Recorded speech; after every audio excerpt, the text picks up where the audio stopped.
Thank you again for being here. Then I give you a bit of a background once again. So this is the ITB Hotel Technology track. We are very grateful for Global Travel Tech being the sponsor of the e-travel track, which is today and Thursday. So on Thursday, we will have more sessions regarding travel technology. In the morning, in the afternoon, there will be a digital destination track. Tomorrow here in this very audience, you will have the tours and activities track and technology, so TTA track, super interesting. And you will also have the AI track, so even more AI for you guys. So a lot of use cases. We will have Microsoft here. Check the program on the app and the website. I can just recommend. I think the team outdid themselves in putting together a great program. And if you're ready to start, I'd say we're getting ready for some research insights, and I invite on stage for an impulse keynote to set the scene, to put you in the right mood for the interview afterwards. On stage, Stefan Trienen from Google, who is the Market Insight Lead at Google Travel. Stefan, thank you so much for joining. The stage is yours. Enlighten us with your numbers. Thank you, Leah. Hello, everybody. My name is Stefan Trienen. I'm the Sales Development Manager at Google Travel. And basically, my job is to turn data into insights. And with that, I'm very happy to introduce you to the latest research we have done together with our friends from Kantar. And we looked into the hotel booker's journey. What does it mean? We questioned 10 countries. Currently, 8 of those are still in the field. So first results are from Germany and US, super fresh data, roughly 3 weeks old. And we questioned for each country roughly 1,000 people that booked a hotel in the last year. So those are people that booked hotels, and we asked them about their journey at their booking process and how they like hotels, hospitality. What am I talking about? So I will do a quick impulse, and then after that get Dave and Tom on stage. What is the state of travel in 2024? 5 minutes of insights. Why do travelers actually opt for hotels? And how are hotels booked? And what about upsells? First, state of travel. This, for me, is the central number of the whole presentation. So 84% of all hotel bookers plan to travel the same or more in 2024. We talked, and you know that the trend in the last year has been that people prefer experiences over things. So instead of buying things, people do like to spend and experience experiences. And this trend, interestingly, and luckily for everybody in travel, seems to be continuing. The blue number is Germany, the yellowish number is US. So this is not only Germany, this is US and Germany. Then the other thing is, like, there's a lot of intent, but do people actually follow up with their wallets? Are they not only wanting to travel, but also are they willing to spend? And luckily, specifically for hotel bookings, the numbers look the same or even more optimistically. 86% plan to spend approximately the same or even more than they did in 23. So this is really, really good. Travelers do travel. But what you also see, this is for leisure travel. The picture looks a little bit different if you look at business trips. And business trips, the number is different. So business trips, and you all know that, had a different path to recovery. And it looks like that this specifically for Germany will continue in 24. In the US, the picture is a little bit different. So there's a little bit more optimism around business trips, or business hotel stays for the upcoming year.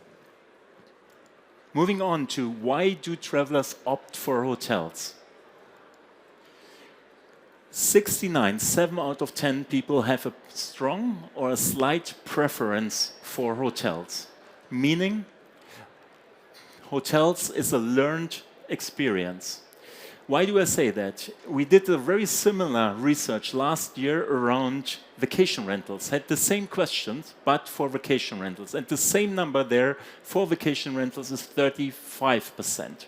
So there's a clear difference between hotels, where people know what they get, and vacation rental. We also looked into, like, is there maybe a higher number if people signed up for a loyalty program, either for an OTA or a supplier? And unsurprisingly, the number is higher for loyalty members. You see the number on the right side here. For me, the question is there are 26%, for example, in Germany, that are part of a hotel loyalty program of an OTA or a supplier, but still do not have a preference for hotels. Why is that? Then, what are the top 5 reasons for actually booking a hotel? And the number 1 reason is people like hotels, preference for hotels. Similar in Germany versus in the US. The second reason is people like the amenities or services of a hotel, reception, room cleaning service. So people do know exactly what they get into, what they buy. And they also do believe that there is better value of money choosing a hotel. For Germany, there's one very specific and peculiar thing. It's the number 1 or the top reason for Germans choosing hotels is actually the option to have a meal plan. This might be a little bit biased towards the January booking season for summer holidays, but still, it's an interesting observation that this is one of the key reasons why people actually do opt for hotels and want hotels. How are hotels booked? This is not surprising necessarily. 83% and 76% in the US are booked online. So research booking is online. But if you go down the value chain, I think it gets interesting, because the same number for independent hotel bookers is significantly different.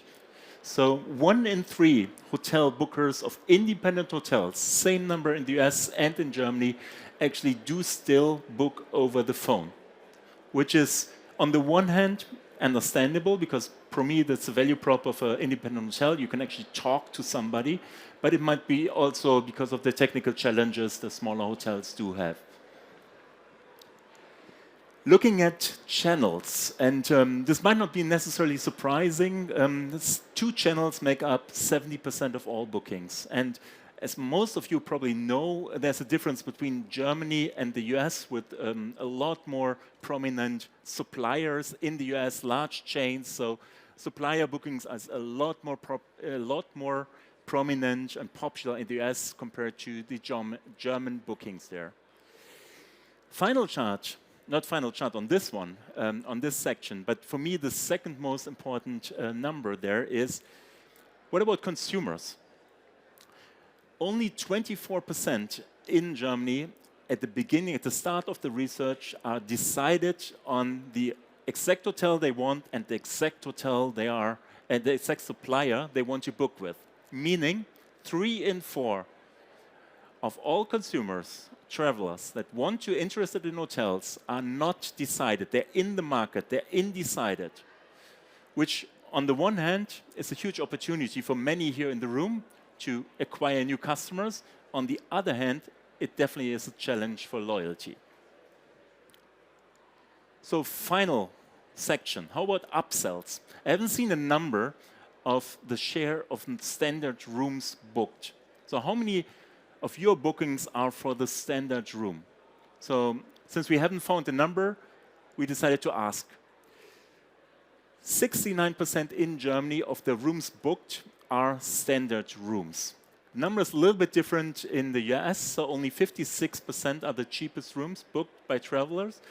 To be fair, this is a little bit different for upscale hotels versus economy hotels, so the number is a little bit higher, but still, I do believe there's a big opportunity for upsells.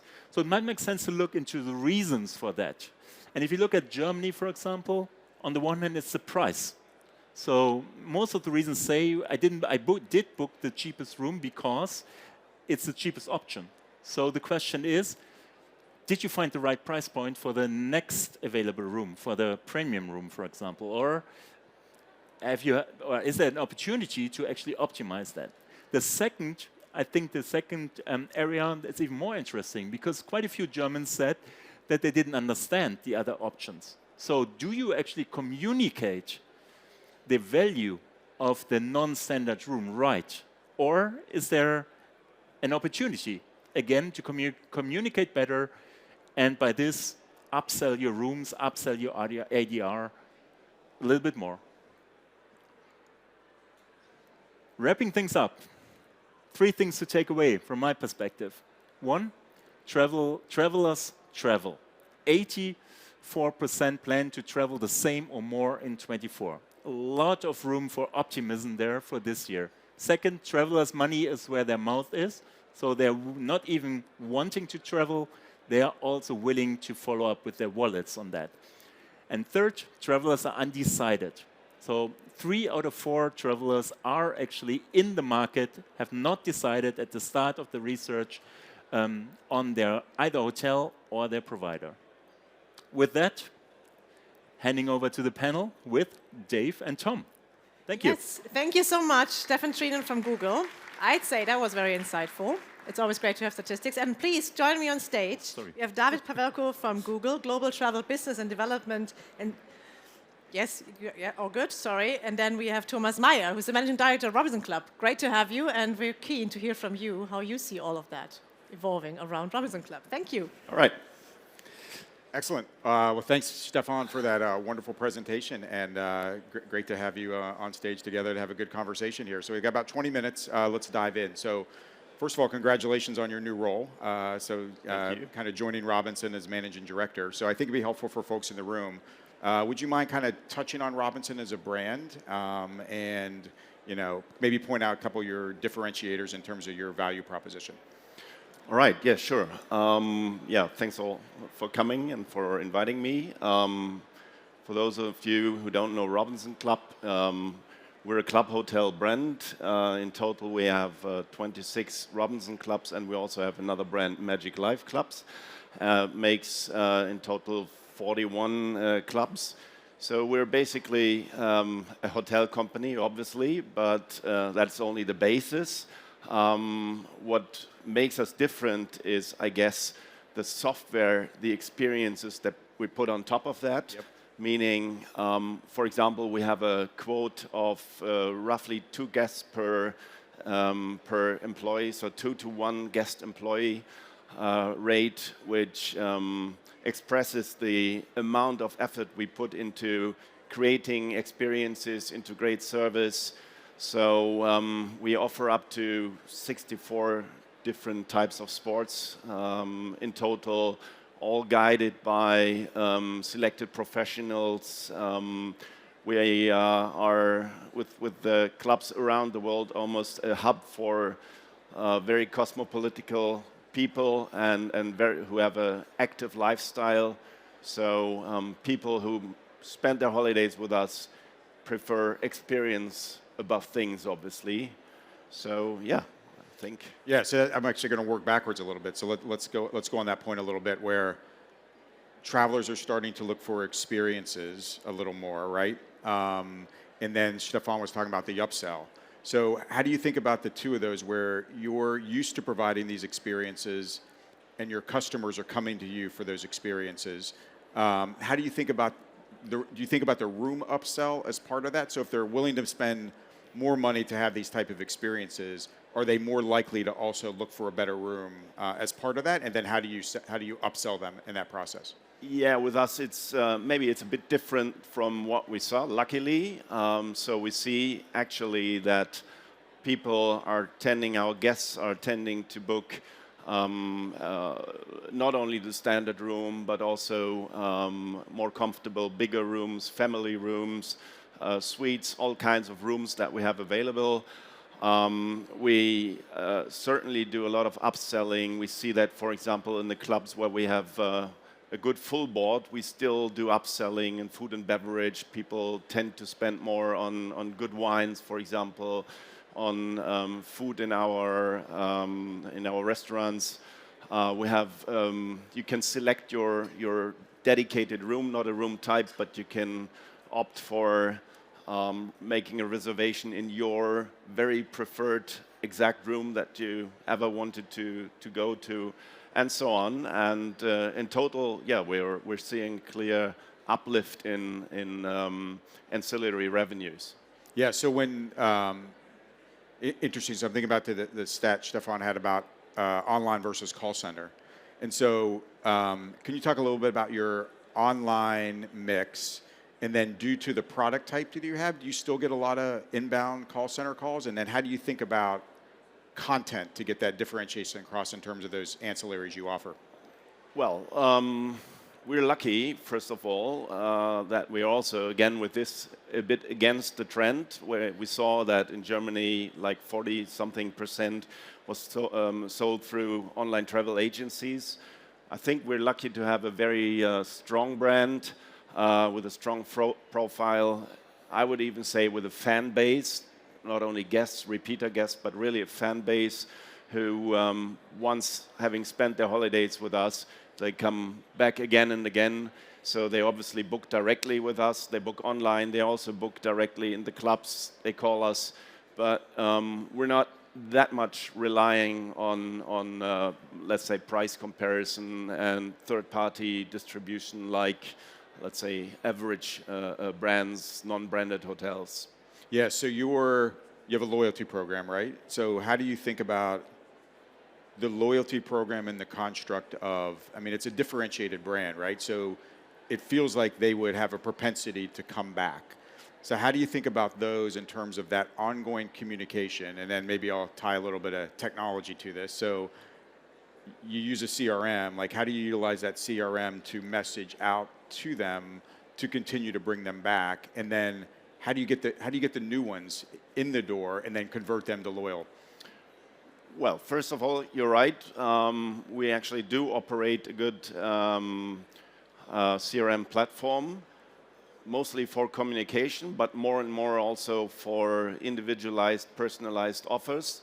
Offers that we place in our app, for example, individual emails that we send out to the guests.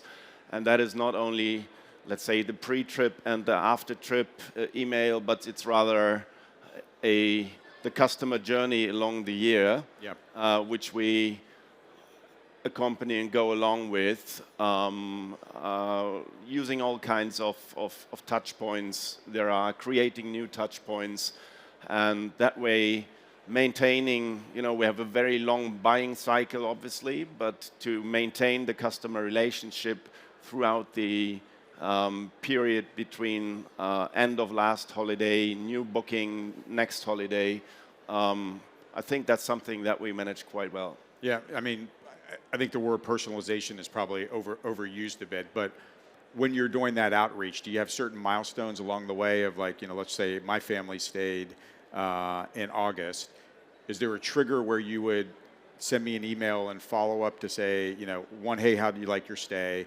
And then a little later on, hey, start thinking about us for, your upcoming vacation or anything, in between. So how do you think about the communication over a period of time where it's not spammy, where it's kind of creepy, where you're kind of continually hitting with them? How do you get that impact?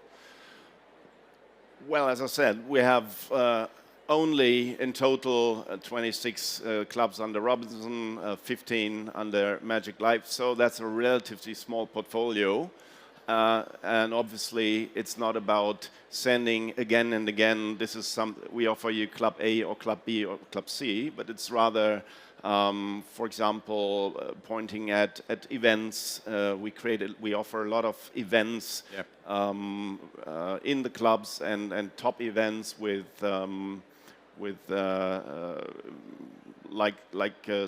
big sport people, and so we rather communicate on the occasion that we create, and that way we let's say we go beyond the pure hotel, but rather try to point at the programs that we offer club by club throughout the year, and that can be a party week, that can be a sports week, that can be a top event, whatever you want. So the value proposition sounds awesome. So from a Robinson perspective, from a brand perspective, are you thinking about growing that brand outside of Germany into other markets and bring the club concept and the value prop to other markets?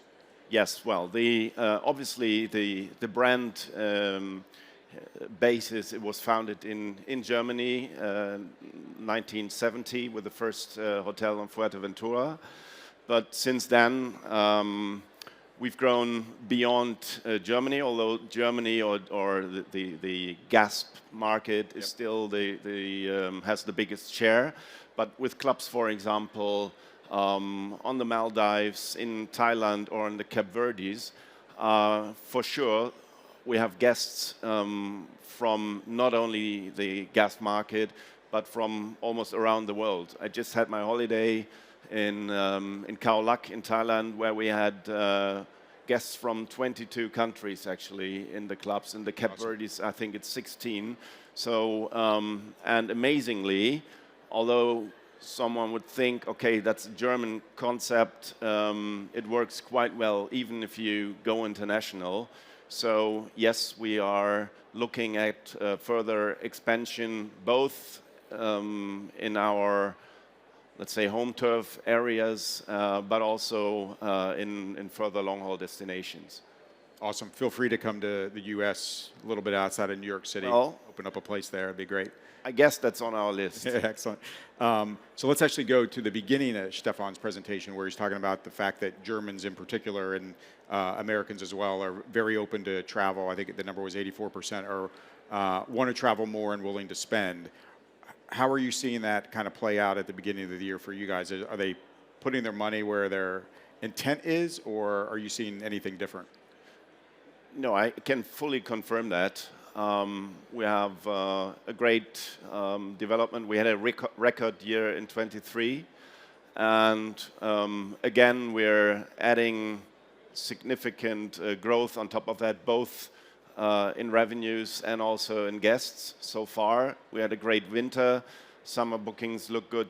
And we certainly see, for example, long haul coming back, naturally being a bit higher priced. So definitely I can confirm that people are spending their money, what was it, where the mouth is, right? Great. So let's go to the distribution piece a little bit. We're talking about the channel mix, and I'll come back to that in a second. But you were talking about the long haul. So how do you get at that long haul customer from a sales and distribution perspective? Are you doing stuff online and geo-targeting those markets? Are you working with tour operators that have a specialty in those markets? Like, how do you get after that long haul customer?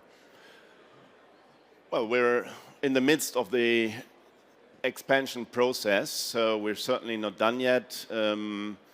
First of all, of course, the brand is not that known internationally if we go beyond the European markets. So we're going to certain feeder markets, source markets. We have a sales team with, in total, 6 international global sales team with 16 people around the world. So, for example, we just hired a head of sales in Asia, and that all helps us to approach new accounts. And then we do our homework, meaning we have to advertise the product, the advantages, obviously in a little bit different way like we do it in Germany, but still we think the concept itself is so convincing with the great quality of food, of sports, of party, whatever, all at a very high level. And that obviously is so convincing that we win international accounts. So for the time being, I think we have accounts that we rather have to keep low because we don't have enough capacity, instead of having to push that desperately. We're not selling via price, so but rather by quality and product. So that's the way forward, I guess. Yeah, awesome. So let's go back to the channel mix discussion again. It sounds like you all do very well with direct. Is there an optimal channel mix that you are striving for as you look at kind of the breakdown now between what you get direct and what you get from third-party channels or agents or kind of direct sales? Yeah, naturally, as we're part of the TUI group, we have a very, I would even call it a symbiotic way of cooperation with our tour operator. in Germany, but also across our source markets, UK, Nordics, now with Poland and Czech Republic just starting. So that naturally is something that we always want to balance. We see a big impact from the tour operator adding flight capacity to the market, which helps us a lot. But in another way, outside of those markets, as I said, we try to push B2C, obviously, because we think it's a great way to present the product and the experiences in all of its facets. Having a platform that does that, we're just relaunching our e-commerce platform to be better in that in the future and to be able to internationalize more easy, meaning adding more languages, international content, and so on. So yeah, that's a big act of, it requires a lot of power and certainly also time and resources. But that's for sure most important because we see that this also drives then our B2C and B2B2C business. Right. So you're touching on a key concept. So the work that you're doing from a brand perspective around, replatforming your experience, then you take, let's get down like the property level a little bit. Hotel tech is a challenge. I think we all know that. And so the fragmentation that kind of sits within the overall industry, let's say for any given property, there's 15, 20 plus systems that folks are utilizing from PMS to CRS to booking engine, et cetera. So how do you think about the challenges created by that? And then how do you help streamline that? And then the second part, with some of the future stuff of, automation and AI, is it a new opportunity to kind of help on that side, or does it just add to the complexity? Well, can you repeat the first? Yeah. So with the challenges in the tech fragmentation with all the the different all right. pieces, like Okay. how do you all deal with that at the property? Yeah, we're unifying actually on our IT stack to make sure that we are aligned amongst the clubs, that we are efficient in the technology, not having too many partners and a fragmentation. So we're in the midst of doing that to have a good structure, layered model of PMS, CRS, channel manager, revenue management system. Great. So that is a big project currently going on. We are all on the same CRS now, which helps us, and the channel manager, which helps us with the distribution, both static and also dynamic. And now we unify the PMS to then add the revenue management system, which should make us a lot more efficient in distribution and better in price management, revenue management. Yeah, that's great. And so I know you're new to the role a little bit. How do you think about overall digital and then Google's role in all this, and how can we potentially help you better? Well, I've been with OTAs for almost 15 years, and whereas there was the passion on selling and providing information efficiently to customers and users, now it's about creating those experiences and creating the content day by day with a huge and wonderful team. So that is, and of course, as I said, still having to work on distribution. It's just another dimension to deliver a great product, and yeah, that's just a wonderful experience to not only be able to show that to customers and make it available in our distribution channels, but also to have almost full control over the entire product, from the clubs where we even built properties to the food and beverage, all the services that we offer. So hospitality, hoteliers, what are you most excited about 2024 and beyond for kind of ecosystem at large and folks in the room? What are you most excited about? Well, I am definitely excited about what I just said, to see our distribution portfolio and setup grow, and also about ways of indeed integrating AI-based technologies, be it in what we saw, automated content creation, be it in pricing. I just saw, for example, a project that we just started to test now to reduce food waste, AI-based, obviously, with optical recognition. So I think there's so much ahead of us, which should allow us to increase and improve the quality even further to what we have now. Yeah, it's just a very exciting and hopefully positive time ahead of us. Excellent. Well, thanks for all the great insights and feedback, and congratulations on the new role, and look forward to following Robinson in your continued growth. But thank you very much. Thanks a lot also. Thank you. Thank you very much. Thank you so much for this great chat. We had David Pavelko from Google and Thomas Meyer from Robinson Club. Thank you.